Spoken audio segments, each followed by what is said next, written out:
Pleasure for me to introduce Dr. Siva Kumari as Chief Operating Officer of the IB's Schools Division. She and her colleagues are responsible for the IB's services to schools. This new division in the IB has global and regional responsibility for research, recognition of IB programs, authorization and evaluation service, professional development, and IB answers. Prior to joining the IB in 2009, Dr. Siva Kumari was the Associate Provost for School Outreach at Rice University in Houston, Texas, in the US. So please join me in welcoming Siva Kumari.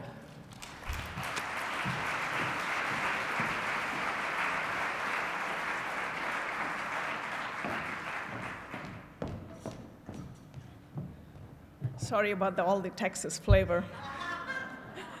And I think Drew has this running joke about Texas anyway, right? Yeah. First, I want to thank Drew and his colleagues for this wonderful conference. It takes a lot of planning to do this, and so.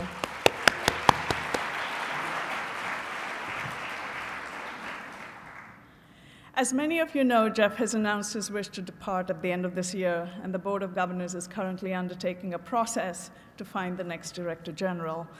So these conferences mean a lot to Jeff, and we wanted to take this opportunity, along with all of you, to respectfully say a small thank you, as this will be his last Americas conference. So there's a section on the IB website and on Wikipedia that talks about the history of the IB. You will notice there that among the line of gentlemen that have led this organization and this not-for-profit for the past 45 years, Jeff is our 6th Director General. And he started in January 2006 and will have led this organization for 8 years by the end of his tenure. Jeff was a first in many ways. He was the first non-educator to lead the organization and the first American. However, his most important legacy, I hope, will be that he successfully executed the Board of Governors' ambition in 2005 to take the IB through an unprecedented transformation. Jeff took this challenge, and he is leaving behind a far stronger IB than the one he inherited. He has taken an organization that was heading blindly into its success, unknowingly into its own strength, and restructured so that it could sustain itself for the long term.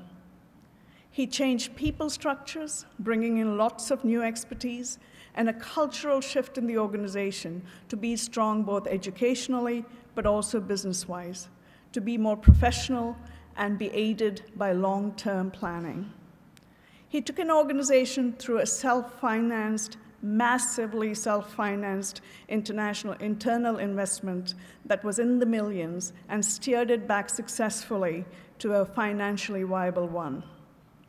He moved the organization, literally moved the organization, and created global centers in The Hague, Bethesda, and Singapore, and ensured that we had not only a physical structure that we could be proud of, but a management structure that acted as one IB all through the globe, delivering consistent, reliable, and quality-assured services for the many schools that were adopting the IB all around the world.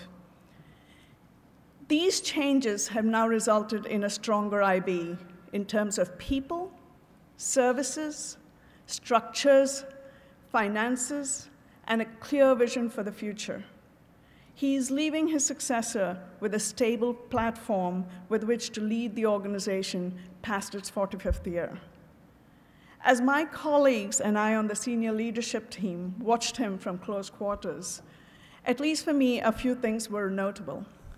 His sharp focus on a long time horizon, his strength of resolution in decisions that he took wisely, and his ability to see beyond the noise and find the bigger picture. His ability to focus investment on those things that mattered the most in the long term. While Jeff had great support from the Board of Governors throughout this very, very difficult time, he had another source of great strength, his wife, Cecily, who was always at his side. Jeff, on behalf of myself, the SLT, the staff, and the IB community, thank you for your hard work. the IB staff and the IB community will remember your leadership for a very long time to come. And I hope that the website notes your contributions as well as the dates of your tenure. Thank you.